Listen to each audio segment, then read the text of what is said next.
Hi friends, அஸ்ஸலாமு அலைக்கும். நம்ம எல்லார் வீட்லேயும் வாழைப்பழம் வாங்கியிருப்போம். வாழைப்பழம் ரொம்ப பழுத்துட்டாலோ ரொம்ப கருத்து போயிட்டாலோ யாருமே சாப்பிட மாட்டாங்க. வீணால் நம்ம தூக்கி தான் போடுவோம். இனிமேல் அந்த மாதிரி தூக்கி போடாமல் அந்த வாழைப்பழத்தை வச்சு ஒரு அருமையான பேன் கேக் செய்யலாம். ரொம்ப டேஸ்டியாகவும் இருக்கும். ஈவினிங் ஸ்நாக்ஸு, காலை பிரேக்ஃபாஸ்ட்டு ரொம்ப சூப்பராக இருக்கும். வாங்க எப்படி செய்யலான்னு பார்க்கலாம்.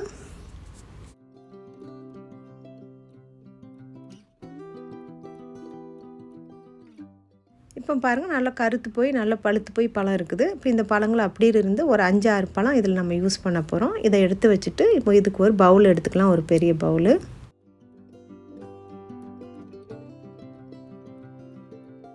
இப்போ இதுக்கு ஒரு பெரிய பவுல் எடுத்துக்கோங்க. 2 கப் அளவுக்கு நான் கோதுமை மாவு எடுத்திருக்கேன். நீங்கள் கோதுமை பதிலாக நீங்கள் மைதா மாவு கூட சேர்த்துக்கலாம், உங்கள் விருப்பம் தான்.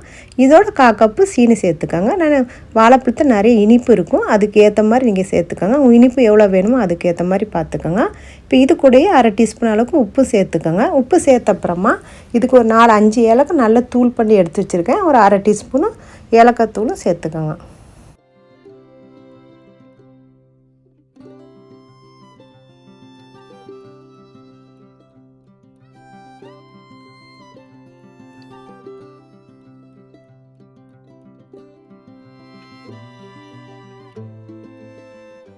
இப்போ கொஞ்சம் தண்ணி சேர்த்து உப்பு சீனி எல்லாம் கரையிற மாதிரி கொஞ்சம் நல்லா மிக்ஸ் பண்ணி விட்டுருங்க. மிக்ஸ் பண்ண அப்புறமா இதுக்கு நான் 2 முட்டை எடுத்திருக்கேன்.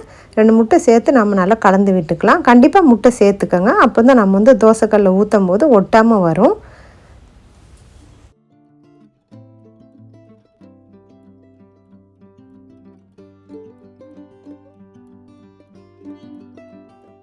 இப்போ இது கூட நம்ம வாழைப்பழத்தை எல்லாம் உரித்து சேர்த்துக்கலாம். நான் இதில் ஒரு 5-6 வாழைப்பழம் சேர்க்குறேன். வாழைப்பழம் அந்தளவுக்கு சேர்த்தா போதும். இந்த மாவுக்கு ரொம்ப வாழைப்பழம் சேர்த்தோம்னா நம்மளுக்கு ரொம்ப பழமாக இருக்கிற மாதிரி இருக்கும். அதனால் ஒரு 6 பழம் மட்டும் நீங்கள் சேர்த்துக்கோங்க. வாழைப்பழம் சேர்த்த அப்புறமா நல்லா ஆப்பையை வச்சு நல்லா மசிச்சு விட்டுருங்க.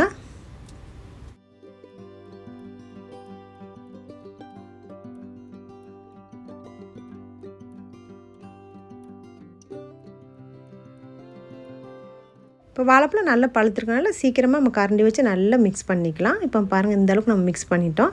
மிக்ஸ் பண்ண அப்புறமா இதுக்கு 1/4 கிளாஸ் பால் எடுத்திருக்கேன். காய்ச்சின பால் இல்லைன்னா காய்ச்சாத பால் ஏதாச்சும் ஒரு பால் நீங்கள் சேர்த்துக்கோங்க.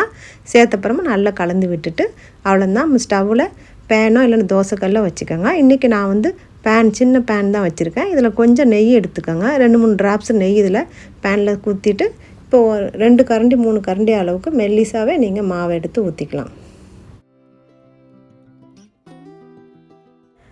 ஸ்டவ்வை லோ ஃப்ளேம்லேயே வச்சுக்கோங்க. அப்போ தான் ஒரே மாதிரி வெந்து வரும், நம்மளுக்கு சீக்கிரமாக ரெடி ஆகும்.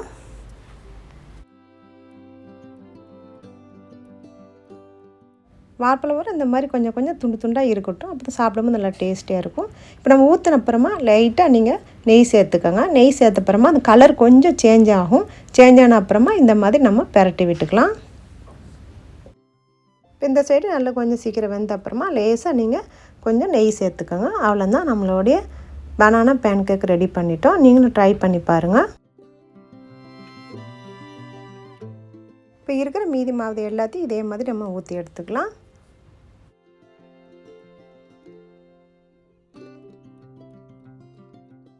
இப்போ பாருங்கள், இவ்வளோ சூப்பராக சாஃப்டாக வந்திருக்கு. ரொம்ப நல்லாயிருக்கும். காலையில் பிரேக்ஃபாஸ்ட்டுக்கு ஈவினிங் ஸ்நாக்ஸுக்கு ரொம்ப சூப்பராக இருக்கும். நல்லா ஃபில்லிங்காகவும் இருக்கும். ட்ரை பண்ணி பாருங்கள். இது வரைக்கும் நம்ம சேனலை சப்ஸ்கிரைப் பண்ணாங்க, சப்ஸ்கிரைப் பண்ணிக்கோங்க. அப்படியே பெல் ஐக்கான் ப்ரெஸ் பண்ணிக்கோங்க. நான் புது வீடியோ போடும்போது உங்களுக்கு அலர்ட் வரும். இந்த வீடியோ உங்களுக்கு பிடிச்சிருந்தா லைக் பண்ணுங்கள், ஷேர் பண்ணுங்கள், சப்ஸ்கிரைப் பண்ணுங்கள். மீண்டும் அடுத்த விட சந்திப்போம். தேங்க்ஸ் ஃபார் வாட்சிங் ஃப்ரெண்ட்ஸ்.